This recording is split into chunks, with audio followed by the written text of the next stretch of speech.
It seems like in this episode of Girls Last Tour, we're back at it again.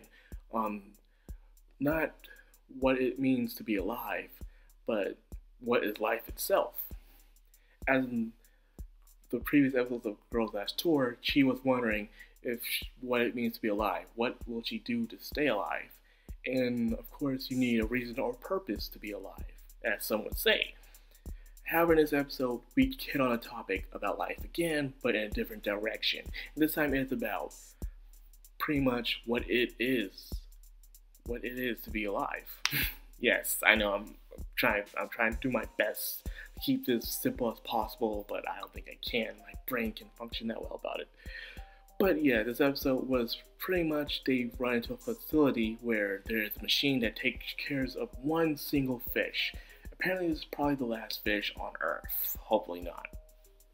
But the machine is to observe and maintain the fish and also facilities around him.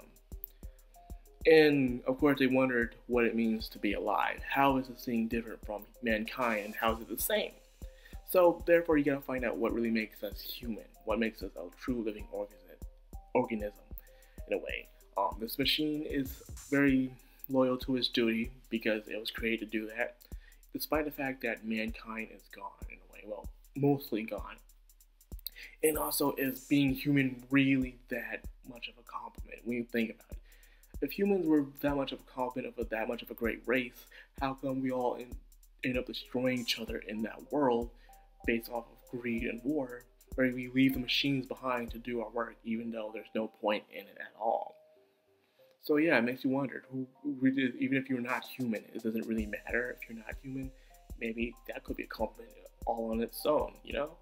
So anyways, it seems like the girls are pretty much trying to understand the meaning of what it means to be alive, as they analyze the robot and how he does his daily duties, just taking care of the fish.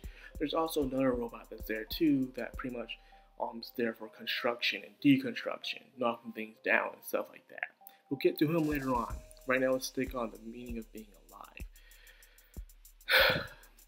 They understand what it means to be empathize with something. It can be anything from a human to an animal, even down to a single fish. As you can see, it mainly focused on Yu's perspective on this.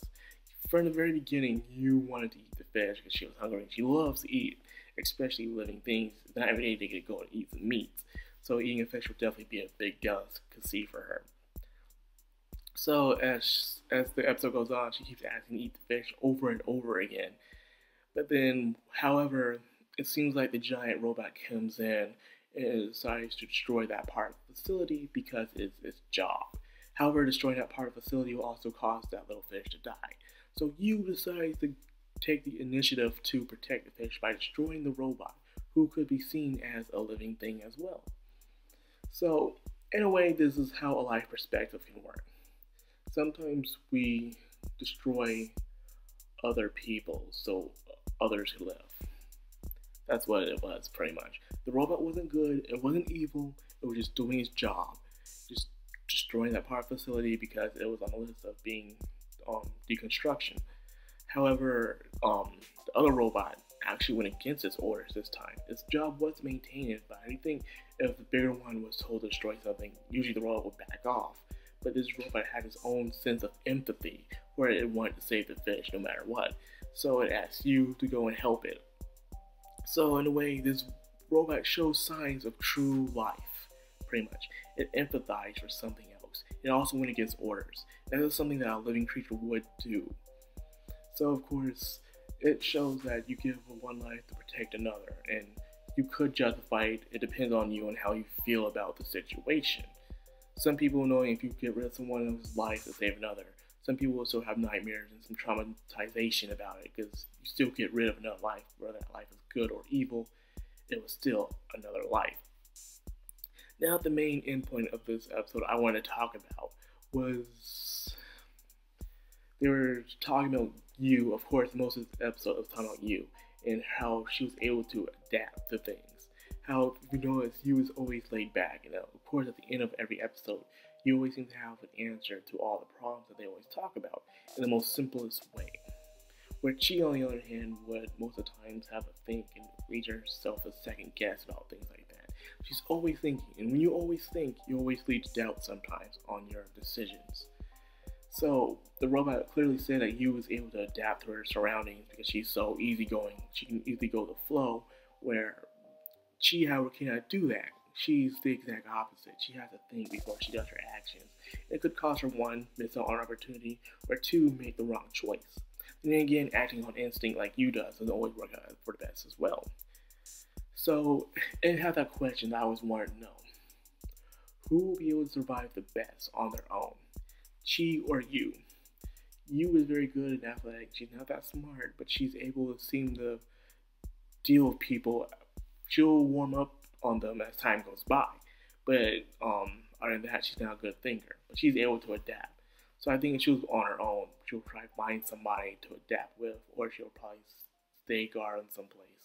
She, however, will always be thinking about what she needs to do. She'll probably keep herself isolated because she doesn't trust people that much. But yeah, that part right there, I don't know why, but popped those questions in my head. Who would survive the best out in the outside world by themselves? She or you? I'd like to know what you guys think about that. I believe you would survive better, despite her fact that she doesn't have much knowledge, she's not that smart, but she's very adaptive. And in a world like that, you have to be adaptive, no matter what. No matter how smart you are, because in the end, no matter how smart you are, your decisions can still lead to something bad down the road. So, that's all I got for this video. This was a very interesting episode. I wasn't really that much intrigued by it when it came to the life robot part, but however, I was more intrigued with the empathy part. What makes us human is our empathy and also other things. And the meaning of life is that it has to end. All life must end eventually at some point in our time. And that's just how it is. Because if you don't end, are you truly alive? Yeah, think about that for a second. That's all I got for this video. I hope you guys enjoyed it. If you did, please leave a like, comment, subscribe. I'll be much obliged. This is Madcrownxox. Sign out.